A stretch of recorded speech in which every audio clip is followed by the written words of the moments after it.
జై శ్రీమన్నారాయణ హరిబంధువులందరికీ welcome to our channel అండి. శ్రీ విష్ణు పరివార్కి మీరు అందరూ కూడా మన ఈ ఆధ్యాత్మిక ఛానల్ని ఎంతగానో ఆదరిస్తున్నారు, ప్రోత్సహిస్తున్నారు.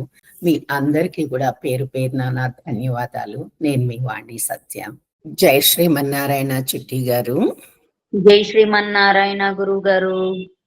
అమ్మ, ఈరోజు మనం శ్రీ విష్ణు సహస్రనామ స్తోత్రంలోని 49వ శ్లోకం నుండి చూద్దాము. సువ్రత సుముఖ సూక్ష్మ సుఘోష సుఖద సహృద మనోహరోజిత క్రోధో వీరబాహుర్విదారణ. పద విభజన చూద్దామమ్మ.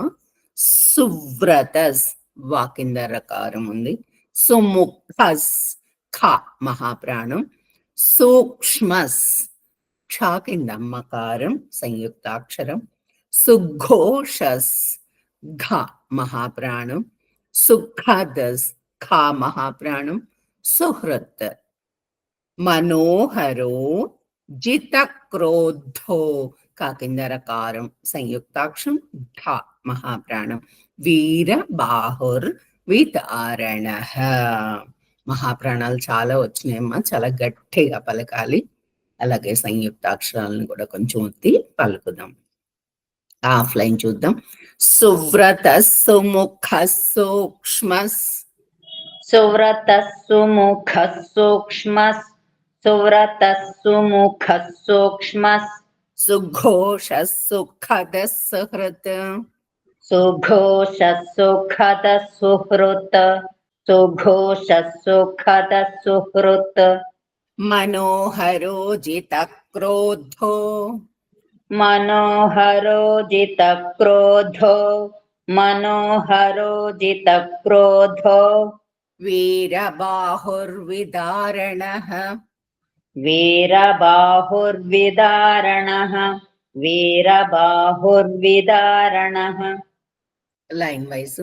సువ్రత సుముఖ సూక్ష్మ సుఘోష సుఖద సుహృత్ సువ్రత సుముఖ సూక్ష్మ సుఘోష సుఖద సుహృత్ మనోహరోజిత క్రోధో వీరబాహుర్విదారణ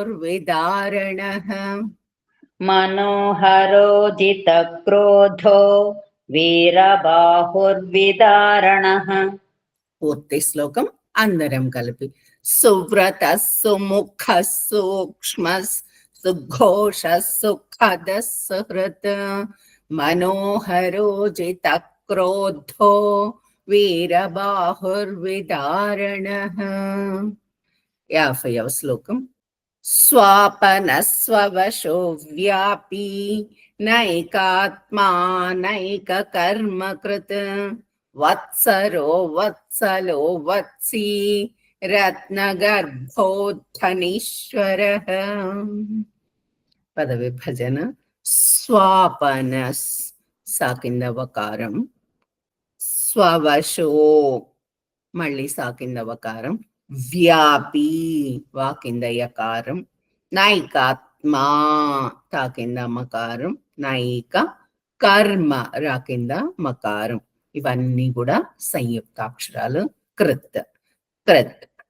వత్సరో వత్సలో వత్సీ ఈ 3 తాలు కింద కూడా సా ఉన్నాయి. 3 కూడా సంయుక్తాక్షరాలు. రత్న తా కింద నకారం. గర్భో రా కింద ఠ మహాప్రాణం. ధనీశ్వర ఢ కూడా మహాప్రాణం. శంకరులో షా కింద వకారం ఉంది. ఆఫ్లైన్ చూద్దాం.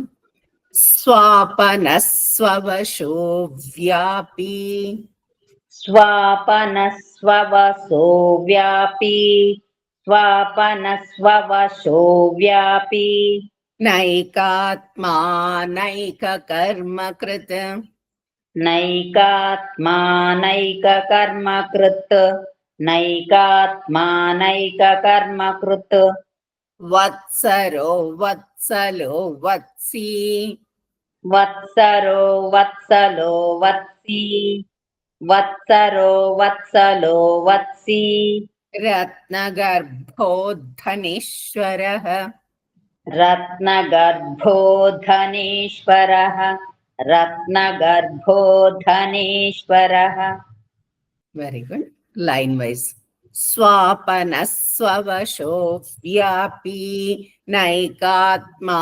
नैककर्मकृत् स्वापनस्ववशो व्यापी नैकात्मा नैककर्मकृत् वत्सरो वत्सलो वत्सी रत्नगर्भोद्धनीश्वरः वत्सरो वत्सलो वत्सी रत्नगर्भो धनीश्वरः पूर्ति श्लोकम स्वापनस्ववशो व्यापी नैकात्मा नैककर्मकृत् वत्सरो वत्सलो वत्सी रत्नगर्भोद्धनीश्वरः 51వ శ్లోకం ధర్మగుప్ధర్మకృద్ధర్మీ సదసక్షరమక్షరం అవిజ్ఞాతా సహస్రాంశుర్ విధాతా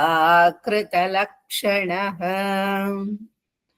పద విభజన ధర్మ ధర్మ ధర్మ అని 3 సార్లు వచ్చినాయమ్మ 3 ధాలు కూడా మహాప్రాణాలు రా కింద మకారం సంయుక్తాక్షరం ధర్మ ధర్మ గోప్ ధర్మకృత్ ధర్మీ సదసక్ష సదసత్ క్షరమక్షరం అవిజ్ఞాత సహస్రాంశర్ సా దీర్ఘాక్షరం దాని కింద రకారం ఇది సంయుక్తాక్షరం విధాత ధ మహాప్రాణం కృత లక్షణ ఆఫ్లైన్ చూద్దాం ధర్మ గుప్ధర్మ కృద్ధర్మీ धर्मगुप्धर्मकृद्धर्मी धर्मगुप्धर्मकृद्धर्मी సదసక్షరమక్షరం सदसत्क्षरमक्षरम् सदसत्क्षरमक्षरम् అవిజ్ఞాతా సహస్రాంశర్ अविज्ञाता सहस्रांशुर् अविज्ञाता सहस्रांशुर् విధాతా కృతలక్షణః विधाता कृतलक्षणः विधाता कृतलक्षणः లైన్ వైజ్ ధర్మ గుప్ధర్మ కృద్ధర్మీ సదసక్షరమక్షరం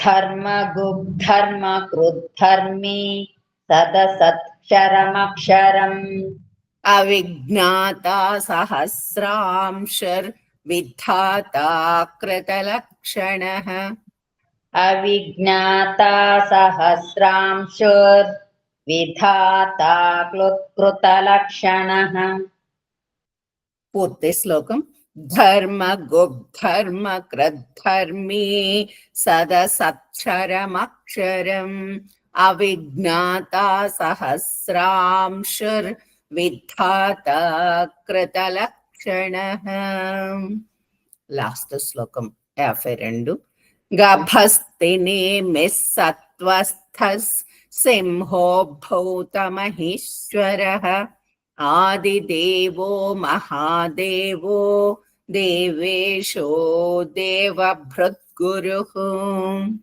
పద విభజన గభస్తి భ మహాప్రాణం సాకింద త సంయుక్తాక్షరం నీమిస్ సత్వస్థస్ తాకింద తా కూడా ఉంది అలాగే వకారం కూడా ఉంది సంయుక్తాక్షరం ద్విద్వాక్షరం కూడా సాకింద థ పొట్లో చుక్కుంది మహాప్రాణం సంయుక్తాక్షరం సింహో భూత భ మహాప్రాణం మహేశ్వర శంకరులో షాకింద వకారం ఆదిదేవో ఆ ఫస్ట్ లెటర్ దీర్ఘాక్షరం ఆదిదేవో మహాదేవో దేవేశో దేవభృద్ భ మహాప్రాణం గురుహు ఆఫ్లైన్ చూద్దాం గభస్తినేమిః సత్వస్థస్ गभस्तिनेमिः सत्त्वस्थस् गभस्तिनेमिः सत्त्वस्थस्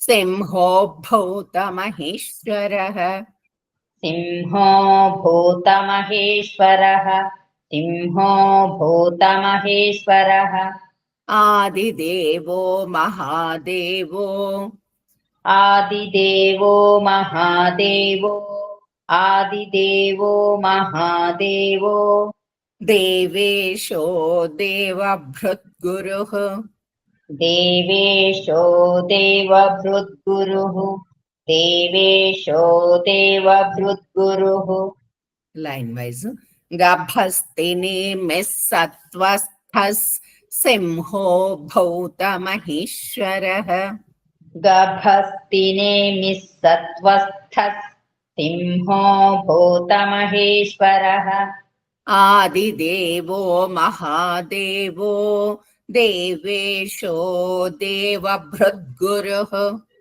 ఆదిదేవో మహాదేవో దేవేశో దేవభృద్గురుః పూర్తి శ్లోకం అందరం కలిపి గభస్తినేమిః సత్వస్థస్ సింహో భూతమహేశ్వరః ఆదిదేవో మహాదేవో దేవేశో దేవభృద్గురుః. జై శ్రీమన్నారాయణమ్మ. జై శ్రీమన్నారాయణ గురువు గారు. ధన్యవాదాలు గురువు గారు. ఈ వీడియో గనక మీకు నచ్చినట్లయితే తప్పకుండా సబ్స్క్రైబ్ చేసుకొని లైక్ చేయండి. మీ లైక్స్ వలన మన ఛానల్ ఎక్కువ మందికి రీచ్ అయ్యే ఆస్కారం ఉంటుంది. వన్స్ అగైన్ ధన్యవాదాలు.